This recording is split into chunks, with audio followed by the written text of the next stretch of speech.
सभी को मेरा नमस्कार। स्वागत है आप सभी का आपके अपने चैनल में जिसका नाम है न्यू अपडेट। लगातार संसद में आउटसोर्स एम्प्लॉयज़ को लेकर बात चल रही है। जी हाँ, कब से शुरू हो रहा है आउटसोर्स सेवा निगम? कई बार आप लोगों ने मुझसे पूछा होगा। आज की वीडियो में मैं दिखाऊंगी लाइव आप लोगों को कि कैसे आप लोग को लेकर संसद में लगातार बहस चल रही है, लगातार मांग की जा रही है। रागिनी मैम ने आप लोग को लेकर क्या प्रश्न पूछा है, क्या जवाब आया है, पूरी जानकारी आपको वीडियो मिलने वाली है। तो वीडियो को लास्ट तक ज़रूर देखिएगा। वीडियो पसंद आया है तो वीडियो को लाइक कीजिए। चैनल पर पहली बार आए तो प्लीज़ सब्सक्राइब ज़रूर कीजिएगा। अध्यक्ष महोदय, मैं आपका आभार व्यक्त करना चाहती हूँ। आपने श्रम सेवायोजन मंत्री जी से प्रश्न पूछने का अवसर दिया। मेरा प्रश्न जो था वो आउटसोर्सिंग के पे कार्यरत जो हमारे लोग हैं उनको लेकर के था कि उनके शैक्षिक आधार पे और उनकी जो तकनीकी योग्यता है उसके आधार पे क्या सरकार उनका जो मानदेय है उसको देगी और क्या कोई इस तरीके की योजना बना रही है। आदरणीय अध्यक्ष महोदय, आउटसोर्सिंग पे काम कर रहे आज प्रदेश में लाखों कार्यरत लोग हैं जिनको 10,000 से 12,000 रुपये के मानदेय पे मजबूरन काम करना पड़ रहा है।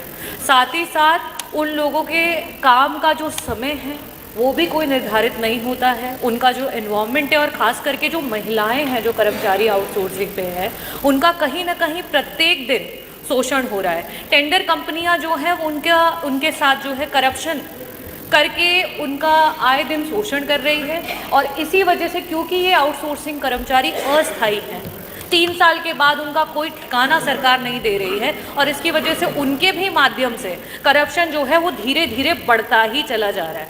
मंत्री जी, मेरा पहला प्रश्न आपसे ये है कि ये जो हमारे आउटसोर्सिंग पद पे नियुक्त कर्मचारी हैं उसी पद पे हमारे परमानेंट कर्मचारी भी कार्यरत हैं। क्या सरकार उन्हीं परमानेंट कर्मचारी के सापेक्ष में हमारे आउटसोर्सिंग के कर्मचारियों को भी मानदेय या उनको वेतन देगी? मेरा दूसरा प्रश्न ये है कि आज सरकार ने ग्रुप सी और ग्रुप डी प्रत्येक विभाग, हमारे आदरणीय स्वास्थ्य मंत्री जी भी बैठे हुए हैं, प्रत्येक विभाग में रोक लगा दी है। और अगर हम डेटा देखें तो कुल स्वीकृत पद के सापेक्ष में आज जितने लोग कार्यरत हैं उसमें से 30% लोग जो हैं वो दलित से आते हैं और 70% ऐसे लोग हैं जो ओबीसी वर्ग से आते हैं, पिछड़े वर्ग से आते हैं। आज उन सारे परमानेंट नौकरियों को बंद करके आउटसोर्सिंग पर कर दिया गया है। मैं मंत्री जी आपसे ये पूछना चाहूँगी, पहली बात ये कि जिस तरीके से सरकार ये कह रही है कि इन आउटसोर्सिंग के लोगों को नहीं निकाला जाएगा, माननीय अध्यक्ष मैं आपको टेबल करना चाहूँगी। अभी जो है पावर कॉरपोरेशन के द्वारा दिसंबर में 2025 में एक चिट्ठी जारी की गई है जिसमें 78,000 लोगों को जो आउटसोर्सिंग पे काम कर रहे थे उनको निकालने की बात की गई है। मंत्री जी, मैं आपका इस पे ध्यान आकर्षित करना चाहूँगी और जवाब की अपेक्षा करती हूँ कि 78,000 लोग कहाँ जाएंगे जिन्हें आप नौकरी से निकालने की बात कर रहे हैं। और लास्ट में ये पूछना चाहूँगी कि क्या सरकार 3 साल जिन्होंने आउटसोर्सिंग पे काम कर लिया उन्हें परमानेंट करने पे विचार करेगी? बहुत बहुत धन्यवाद अध्यक्ष। माननीय मंत्री जी। माननीय अध्यक्ष जी, आउटसोर्स के माध्यम से जिन कर्मकारों को अवसर सरकार देती है मानवर, वो नियमावली आप देख लें मानवर। जब जेम पोर्टल पर निविदा विभाग संबंधित विभाग की जाती है तो कार्य अवधि भी करीब करीब निर्धारित होती है मानवर। तो जहां इसी शर्त के साथ लोग को अवसर मिलता है कि ये 3 साल के लिए काम है या 5 साल के लिए या 10 साल के लिए काम है मानवर, उसकी बात तो अलग हो गई।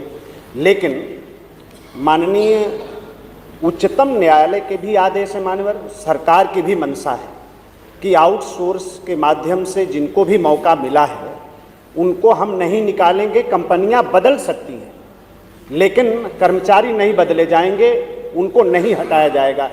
एक मानवर, अगर कहीं किसी को हटाया गया है, शिकायत के आधार पर कोई हटता है, वो दूसरी बात हो गई मानवर। लेकिन माननीय उच्चतम न्यायालय के भी आदेश हैं, सरकार की मंशा भी है कि जिनको हम आउटसोर्स के रूप में हमने अवसर दिया है हम उनको हटाएंगे नहीं। कंपनी बदल सकती है लेकिन हमारे कर्मचारी नहीं बदलेंगे मानवर। और जहाँ तक ग्रुप डी और ग्रुप सी की बात माननीय सदस्य ने कहा है मानवर, ये 2009 के आदेश हैं, ये भारतीय जनता पार्टी की सरकार के आदेश नहीं है मानवर। ये 2009 में तत्कालीन सरकार ने जो निर्णय लिया और उसके बाद 2013 में जो निर्णय हुआ, 2016 में जो निर्णय हुआ मान्यवर, उसके आधार पर हम आगे बढ़ रहे हैं। बाकी इसको हम स्वीकार करते हैं मान्यवर। सदन में हमने पिछली बार भी आपके माध्यम से सबको अवगत कराया है कि शिकायतें चाहे हमारे मीडिया क्षेत्र से आई हों, चाहे माननीय सदस्यों ने अवगत कराया हो, चाहे और किसी ने अवगत कराया हो, जो आउटसोर्स के कर्मचारी हैं मान्यवर, उनके शोषण की शिकायतें मिली मान्यवर। इसीलिए कारपोरेशन को गठन करने की आवश्यकता सरकार ने महसूस किया और उसका हमने गठन किया है मान्यवर। कमेटियां बन गई हैं मान्यवर और उसकी मीटिंगें भी शुरू हो गई हैं मान्यवर। आने वाले समय में ये तमाम शिकायतों को हम दूर करेंगे मान्यवर, कोई अवसर हम नहीं देंगे। सरकार पूरी तरीके से अपने आउटसोर्स के कर्मचारियों के प्रति संवेदनशील है, हम उसका कोई अहित नहीं होने देंगे।